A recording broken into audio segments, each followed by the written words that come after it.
Hello and welcome back to Wise Finserv. जब भी हम कोई रियल एस्टेट प्रॉपर्टी सेल करते हैं और उस पर कोई प्रॉफिट आता है तो हम उसको कैपिटल गेन कहते हैं। आए हुए कैपिटल गेन पर हमें टैक्स देना होता है। अगर हमने प्रॉपर्टी 2 साल के बाद बेची है तो उस पर लॉन्ग टर्म कैपिटल गेन आता है, और अगर हमने 2 साल के पहले सेल करी है तो उस पर शॉर्ट टर्म कैपिटल गेन आता है। लॉन्ग टर्म कैपिटल गेन पर हमें 20% विद इंडेक्सेशन टैक्स देना होता है, और शॉर्ट टर्म गेन पर हमें as per income tax slab पे करना होता है। आज हम एक ऐसे प्रोडक्ट के बारे में बात करेंगे जिसमें हम इन्वेस्ट करके रियल एस्टेट से आए कैपिटल गेन टैक्स को बचा सकते हैं। फॉर एग्जाम्पल, राम ने एक प्रॉपर्टी परचेज की थी फॉर ₹1 लाख एंड उसने वो प्रॉपर्टी 2 साल बाद सेल करी फॉर 2 lakhs एंड यहाँ पर राम का लॉन्ग टर्म कैपिटल गेन आया ₹1 लाख एंड यही अमाउंट राम ने कैपिटल गेन बॉन्ड्स में इन्वेस्ट कर दिया। अब राम को कोई भी टैक्स देने की ज़रूरत नहीं है। अगर राम ने कैपिटल गेन बॉन्ड्स में इन्वेस्ट नहीं करा होता तो उसे 1 लाख पर long term capital gain tax देने पड़ते। आइए थोड़ा डिटेल में जानें कि ये कैपिटल गेन बॉन्ड्स क्या होते हैं। कैपिटल गेन बॉन्ड्स, जिसे हम 54EC बॉन्ड्स भी कहते हैं, ये फिक्स्ड इनकम सिक्योरिटीज होते हैं जो हमें कैपिटल गेन टैक्स एग्जम्पशंस देते हैं under section 54EC। In bond से हम अपने लॉन्ग टर्म कैपिटल गेन को कम कर सकते हैं। जो पर्सन ये बॉन्ड्स को खरीदते हैं उनको डेट होल्डर्स और क्रेडिटर्स कहते हैं। मतलब कि आज अगर मैंने किसी से उधार लिया है तो जिस पर्सन से मैंने उधार लिया है उसे क्रेडिटर कहते हैं।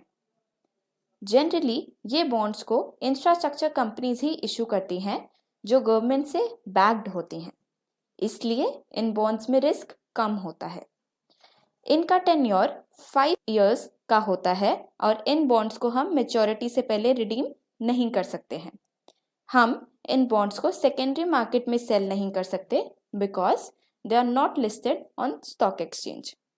अगर हम इंटरेस्ट के बारे में बात करें तो कैपिटल गेन बॉन्ड्स के इंटरेस्ट कम होते हैं as compare to other bonds. ये बॉन्ड्स हमें अप्रॉक्सीमेटली 5% पर एनम का इंटरेस्ट देते हैं। इस बॉन्ड में ईयरली इंटरेस्ट पेमेंट होती है। अगर हम टैक्सेशन की बात करें तो जो भी इंटरेस्ट हमें कैपिटल गेन बॉन्ड से मिलता है वो फुली टैक्सेबल होता है as per income tax slabs. आइए जानते हैं कि ये बॉन्ड्स कौन कौन सी कंपनीज इशू करती हैं।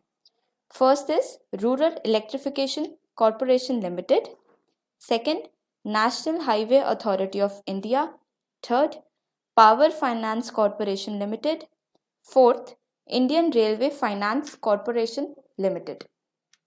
Now let's come to the key facts to avail the long-term capital gain exemption by investment in capital gain bonds.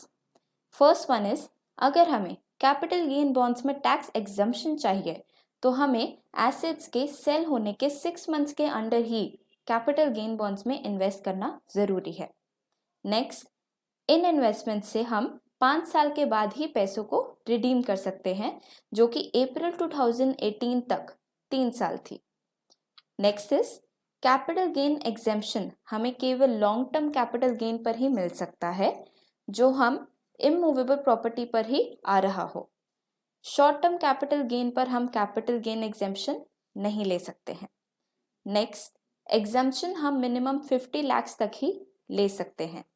So this is all about capital gain bonds. Please comment down your queries. For more such updates and news on bonds and funds, please subscribe to our channel and don't forget to press the bell icon to get notification about our new videos.